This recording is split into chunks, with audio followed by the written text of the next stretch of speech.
अमानतुल्लाह को गिरफ्तार किया गया, आरोप लगाया गया कि उनके पास पिस्टल मिली है, पैसे मिले हैं और उन्होंने बदतमीज़ी किया या कि जो दिल्ली के वक्फ बोर्ड के चेयरमैन हैं उसमें उन्होंने घपलाबाजी की है।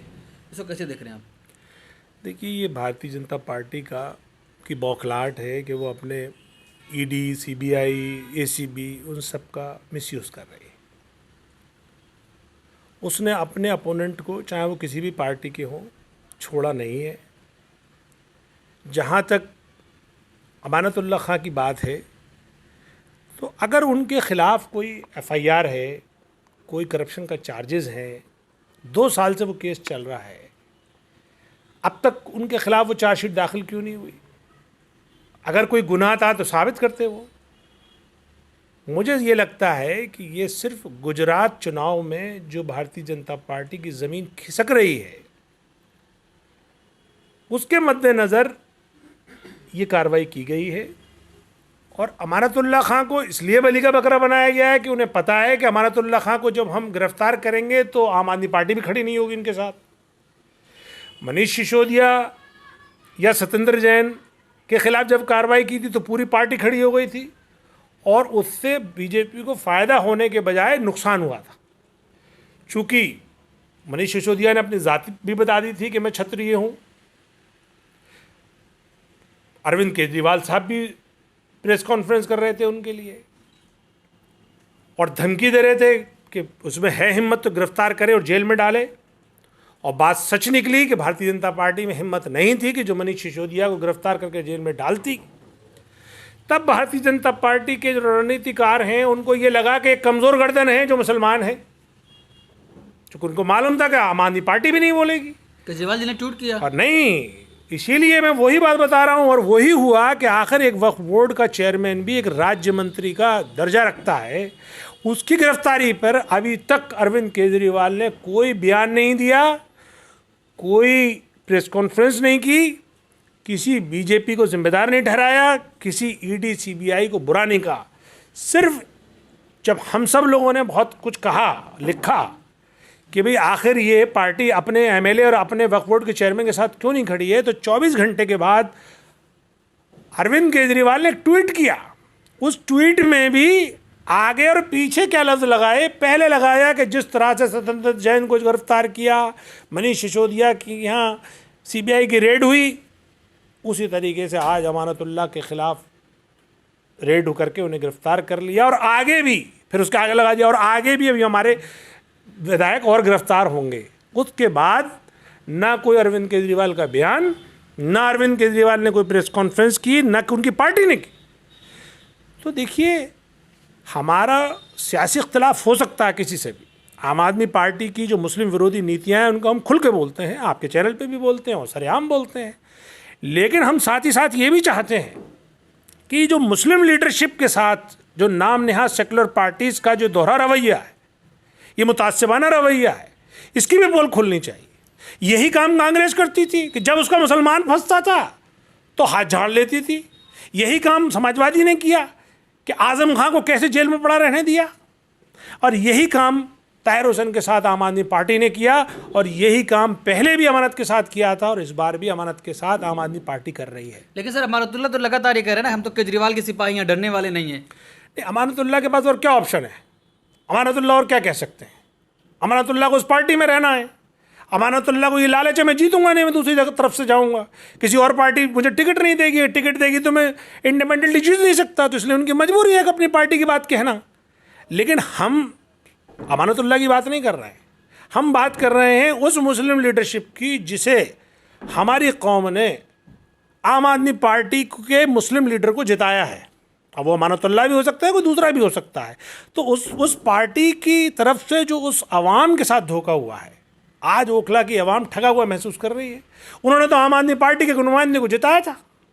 वो तो ये जानती थी कि अगर हमारे ऊपर कोई बात आएगी, हमारे नुमाइंदे के ऊपर पूरी बात आएगी तो आम आदमी पार्टी रात दिन एक कर देगी। क्या किया उसने? आम आदमी पार्टी ने नहीं किया। इसलिए मेरा कहना ये है कि अमानतुल्लाह की रेड में कुछ नहीं मिला, उनके साथियों के पास कुछ ऐसी चीज़ नहीं मिली। ये सब फैब्रिकेटेड और पॉलिटिकल मोटिवेटेड केस है। हम इन पूरी एजेंसीज की जो भी मुतासिबाना कार्रवाई है इसकी मजम्मत करते हैं और मुखालफत करते हैं। सर, आप कह रहे हैं कि केजरीवाल मुस्लिम विरोधी छवि उनके सामने लगातार आ रही है। केजरीवाल, गुजरात से ऐसी रिपोर्टें आ रही हैं कि वहाँ के मुसलमान भी केजरीवाल का साथ देने के लिए तैयार हो रहा है।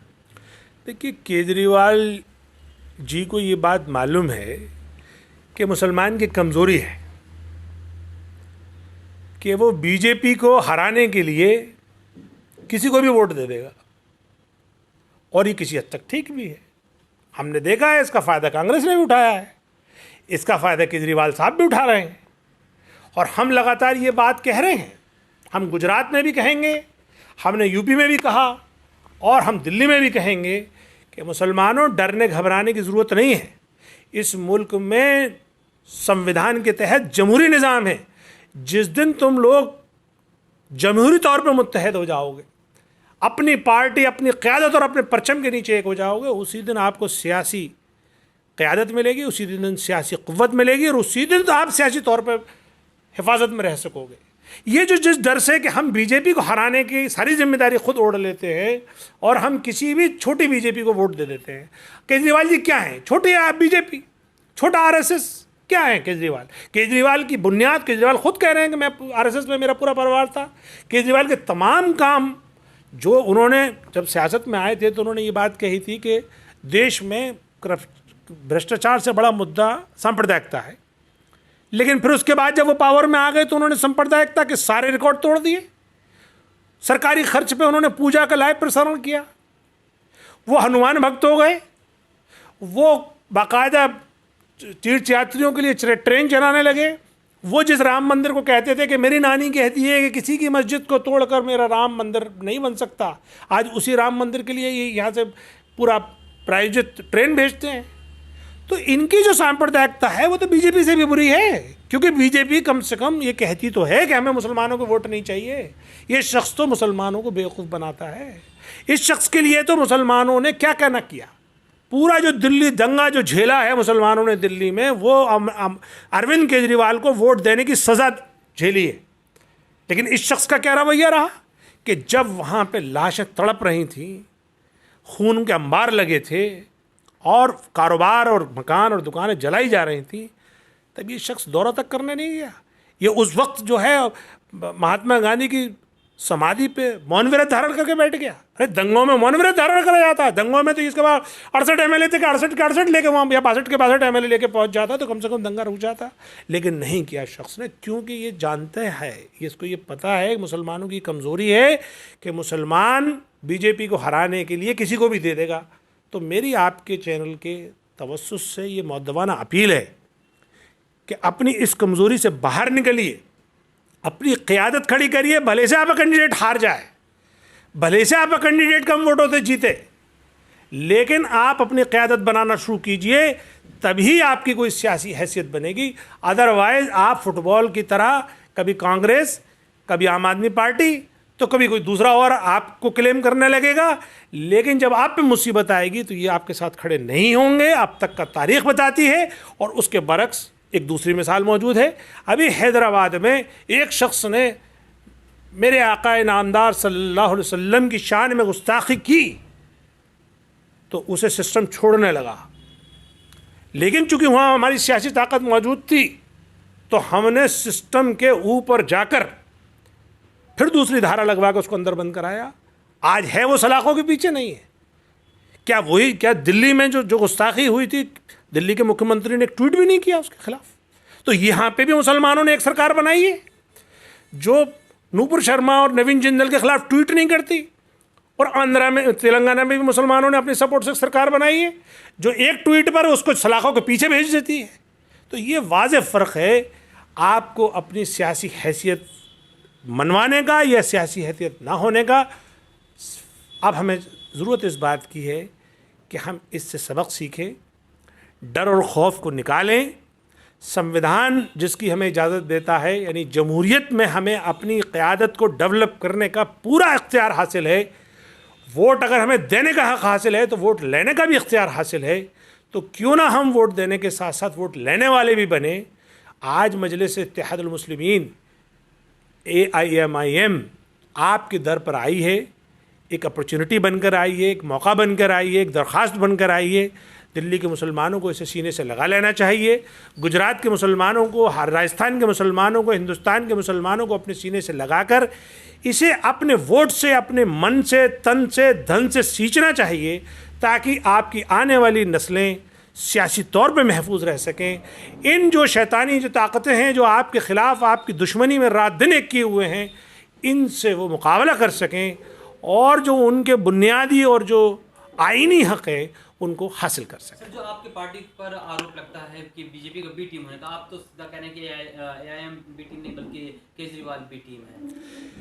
देखिए, ये वो तमाम नाम नहाद सेकुलर पार्टियां जो मुसलमानों को वोट लेती हैं या जिनके पास मुसलमानों के वोटों की ठेकेदारी है, उनको जब ये लगता है कि मुसलमान वोट हमसे खिसक ना जाए, तो उनके पास इसके अलावा और कुछ इल्ज़ाम लगाने के लिए नहीं है। AIMIM की जो पिछले 60 साल से कारकर्दगी है तेलंगाना में, जिस तरह से इंसानियत की खिदमत की है, मुसलमानों की खिदमत की है, तालीम में खिदमत की है, सेहत में खिदमत की है, उस पर तो कोई उंगली रख नहीं सकते। सिर्फ इनके पास ले दे के एक ही बात बनती है कि साहब ये बीजेपी को जिता रहे। अरे भाई, अगर हमारा काम देखिए, हमारे आने से बीजेपी जीतेगी नहीं, बीजेपी हारेगी। जहां हम जीत रहे हैं वहां बीजेपी आज तक क्यों नहीं कामयाब हुई? आज भी तेलंगाना की असेंबली में सिर्फ एक बीजेपी का एमएलए है। जहां हम लोगों का सियासी वजन है, सियासी रसूख है, क्या वजह वहां बीजेपी आज तक कामयाब नहीं हुई? अगर हम आएंगे तो बीजेपी हारेगी। बीजेपी नहीं, वो तमाम कम्युनल फोर्सेस हारेंगी जो समाज को बांटना चाहती हैं। ये जीती बीजेपी इसलिए रही है, चाहे उत्तर प्रदेश में जीती हो, या चलिए उत्तर प्रदेश में एमआईएम लड़ी, हिमाचल में जीती, दिल्ली में जीती जो 7 लोकसभा जीती, या उत्तराखंड में जीती, या और हरियाणा में जीती, यहाँ तो एमआईएम नहीं थी। कैसे जीत गई वो? तो बीजेपी जो जीत रही है वो अपने कारनामों से जीत रही है, कुकर्मों से जीत रही है, बेवकूफ़ बना के जीत रही है, और किसी हद तक नाम नहाद सेकुलर पार्टीज़ की नाकामियों की वजह से जीत रही है। इन्होंने जो बेवकूफ़ बनाया अपने वोटर्स को, उसकी वजह से जीत रही है। अब वो हारेगी तो तभी हारेगी जब आप अपनी क़यादत को मजबूत करोगे, आप एक्सपोज करोगे इन सबको, तब दूध का दूध और पानी का पानी होगा। वरना होता ये है कि उत्तर प्रदेश में एक तरफा वोट मुसलमानों ने समाजवादी को दिया, तो क्या बीजेपी हार गई? नहीं हारी ना, क्योंकि बीजेपी को हराने के लिए इनमें ताकत नहीं है। इनके पास जितनी नाम नहाद सेकुलर पार्टीज़ हैं, इनके पास मुसलमानों के अलावा दूसरा वोट नहीं है। एमआईएम में ताकत है सर? बिल्कुल। अरे भाई, एमआईएम तो वो कमज़ोर और गरीबों की आवाज़ है कि वो कम से कम अगर किसी सरकार को बदल न सके। हम तो, हमारे सदर बैरिस्टर असदुद्दीन ओवैसी साहब एलानिया बात कहते हैं कि हम किसी सरकार को हटाने में या लाने में ज़रूर नाकाम साबित हो सकते हैं, या उतनी ताकत हम में नहीं है, लेकिन कम से कम हम अपनी आवाम, अपना समाज, अपनी कम्युनिटी के जो इश्यूज़ है, जो तकलीफ़ हैं, उनको तो बयान करने की ज़रूरत रखते हैं। उनको तो हम ऐवानों में, असेंबली में या लोकसभा में आंखों में आंख डाल के हुकूमत की कह सकते हैं। ये लोग तो, अभी कल का परसों का वाक़या है, प्रयागराज के एक अस्पताल में अपनी तीमारदारी करते हुए एक मरीज़ की वो औरत नमाज़ पढ़ने लगी कोने में, उसके खिलाफ एफआईआर कर दी पुलिस ने। तो आखिर जब बैरिस्टर असदुद्दीन ओवैसी साहब ने ट्वीट किया, तभी उसको फिर पुलिस ने सफाई की कि ठीक है, हम एफआईआर नहीं करेंगे। तो आखिर अखिलेश ने क्यों नहीं किया? कांग्रेस ने क्यों नहीं किया? बीएसपी ने क्यों नहीं किया? इसी तरीके से मुरादाबाद में नमाज पढ़ते हुए नमाजियों पे, घर में नमाज पढ़ रहे थे, उन पे एफआईआर कर दी थी उत्तर प्रदेश सरकार ने। तो वही मुर्दे मुजाहिद हैदराबाद से चल के बोला, और फिर उत्तर प्रदेश सरकार ने कहा कि नहीं, हमने गलत करा, हम अपना केस वापस लेते हैं। तो आखिर इनके मुंह में दही क्यों जम जाता है जब मुसलमानों को इशू आता है? क्यों नहीं बोलती समाजवादी? क्यों नहीं बोलती कांग्रेस? क्यों नहीं बोलती बीएसपी? इसलिए नहीं बोलती कि उन्हें आपके कोर इशूज से कोई मतलब नहीं है, कोई सरोकार नहीं है। आपको जितना कमज़ोर करेंगे ये भारतीय जनता पार्टी वाले, उतना उनका फ़ायदा होगा। तो इसलिए हमारा कहना ये है कि अगर आप अपनी नस्लों की बका चाहते हो, इस जमहूरियत में अपना एक वक़ार चाहते हो, सर उठा के जीना चाहते हो, तो आपको अपनी लीडरशिप डेवलप करनी ही होगी। असदुद्दीन ओवैसी साहब या ऑल इंडिया मजलिस इत्तेहादुल मुस्लिमीन, एक 60 साल का उसका ट्रैक रिकॉर्ड है। अगर आप समझते हैं कि यह आपकी क़यादत कर सकती है, तो बिना डरे और बिना खौफ खाए आपको इस प्लेटफॉर्म पे आना चाहिए, इसको मजबूत करना चाहिए। चलिए।